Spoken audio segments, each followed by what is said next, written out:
বাংলাদেশের স্বাধীনতা সার্বভৌমত্বের প্রতীক শহীদ রাষ্ট্রপতি জিয়াউর রহমান এবং বিএনপির ভারপ্রাপ্ত চেয়ারম্যান জনাব তারেক রহমানকে উদ্দেশ্যমূলকভাবে কটূক্তি করে এবং ভাষায় প্রকাশ করা যাবে না এমন নোংরা স্লোগানের মাধ্যমে ক্যাম্পাসগুলোতে মব সৃষ্টির পায়তারা করা হয়েছিল।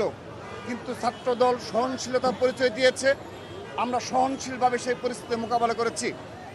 কিন্তু আমরা সেই জুলাই আগস্টের পরবর্তী সময় থেকে যেভাবে গুপ্ত সংগঠনের বিরুদ্ধে বারবার সাধারণ শিক্ষার্থীদের অবহিত করেছিলাম, আজকে সেগুলো দৃশ্যমান হচ্ছে।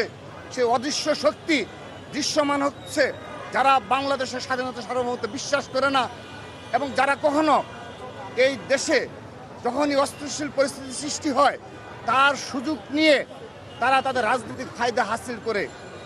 আমরা দেখেছি, সেজন্যই জুলাই আগস্টে গণ অভ্যুত্থানে আমরা লক্ষ্য করেছি, আপনারা লক্ষ্য করে দেখবেন, এই জামাত ইসলামী এবং ইসলামী ছাত্র শিবির যারা রয়েছে তাদের প্রকাশ্যে কোনো কর্মকাণ্ডের কোনো নজির দেখা যাচ্ছে না। তারা এই জুলাই আগস্ট গণ অভ্যুত্থানের রাজপথে ভূমিকা পালনকারী কোনো প্রকার কোনো ডকুমেন্টস আমরা পাইনি। আমরা বিশ্লেষণ করে দেখেছি এর পেছনে একটা গভীর ষড়যন্ত্র রয়েছে।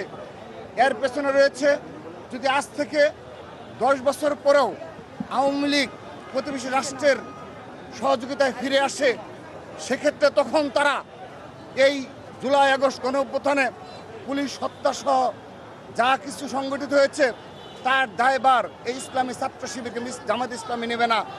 সেজন্যই তারা এই ধরনের গুপ্ত রাজনীতিতে অভ্যস্ত এবং যখনই এ ধরনের দায়ভার আসবে সেই দায়ভার তারা বহন করবে না, বরঞ্চ এই দায়ভার তারা সাধারণ শিক্ষার্থীদের উপর চাপিয়ে দেবে। তার এই ধারাবাহিকতায় এই সর্বশেষ ক্যাম্পাসে যে বিশৃঙ্খল পরিস্থিতি সৃষ্টি করার চেষ্টা করা হয়েছে সেই খাতে কিন্তু সাধারণ শিক্ষার্থীরা পা দেয়নি।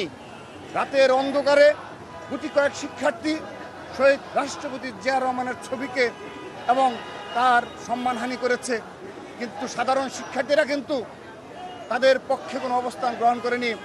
তার পরদিন তারা অনেক চেষ্টা করেছে, অর্থ বিনিয়োগ করেছে, কিন্তু আমরা দেখেছি আমাদের জুলাই আগস্টে অন্যতম ভূমিকা পালনকারী আইডিয়াল কলেজ, সিটি কলেজ সহ অল্প কিছু কোমলাদি শিক্ষার্থীবৃন্দ রয়েছে যাদেরকে ব্যবহার করার জন্যে তারা সর্বশক্তি নিয়োগ করেছিল, কিন্তু সেখানেও তারা ব্যর্থ হয়েছে।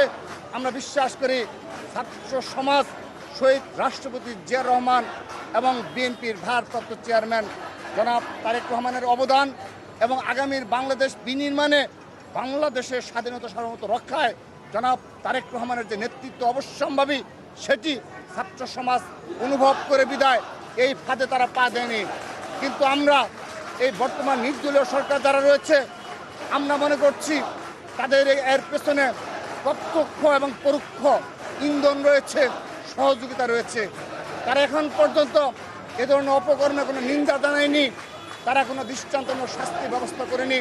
আমরা অনেক কষ্টে ছাত্রদল, আমরা শীর্ষ পর্যায় থেকে অনেক কষ্টে সারা দেশের আমাদের যে নেতা কর্মী সমর্থক রয়েছে তাদেরকে নিবৃত্ত করেছি।